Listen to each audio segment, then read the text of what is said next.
kayo mag-apply, sir. Sige, ito ako dyan. Ako para sa ATS. Robert. Ilan taon mo na? 18, sir. Saan natira? Hindi na sa baba, sir. Saan dyan lang? Doon sa, ano, sir, Libis. Ligish? Ganda sa baba? Ano Ligish? Libis, sir. Complete address. Lock 19 po. Dapat hindi mo alam eh. Ay, hindi ko alam. Hindi mo alam? Pwede ah. Mga qualification namin dito, sabihin ko sa'yo ha. Hindi ko graduate. Ay, sakto, sir. Okay, ang good yan.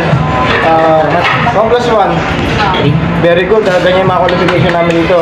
Ang tinatanggap namin dito yung bobo ha. Ay, sakto, sir. Ano tapos mo? Ano, sir? Grade 2 lang. Grade 2? Kaya mataas pa yun ha. Dapat kinder ka lang. Pasok ka dito kinder ha. Kapal naman, sir. Buko pa rin ako, sir. Hindi ako marunong mag-ABS.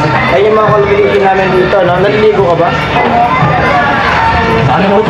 Very good. Pasok yan. Ganyan. Ganyan gusto namin. Ayan. Ang mga kanali yun. Nagutot brush ka. Hindi? Hindi, sir. Pasok yan. Ganyan yung mga kinukuha namin dito. Padre, hindi naliligo, bobo. Ayan, pasok na pasok ka. Anong height mo? Ano, sir? 4-3. 4'3", tapos mababa ka pa konti. Pero pag magagawa ka ng kabaho para sumakto ka. Good yan. Okay. Bali, ano mga ano mo, skills. Skills, sir. Marunong ako ganun, sir. Marunong ako din magpasap.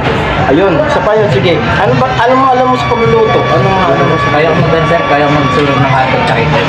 Ayan, ganyan na ganyan yung gusto namin dito. Yung mga katanghal, pasok yan dito. Bobo, tamad ka ba? Sakto, sir. Tamad din ako. Ayan ang kinukuha namin dito. Tamad, feeling boss ka. Tama ko, sir. Pasok ka dito. Yan. Pwede ka dito. Pwede na ba ako, sir? Hindi ka marunong magugas, no? Yan. Hindi kayo bukas, huwag ka na mag-upisa.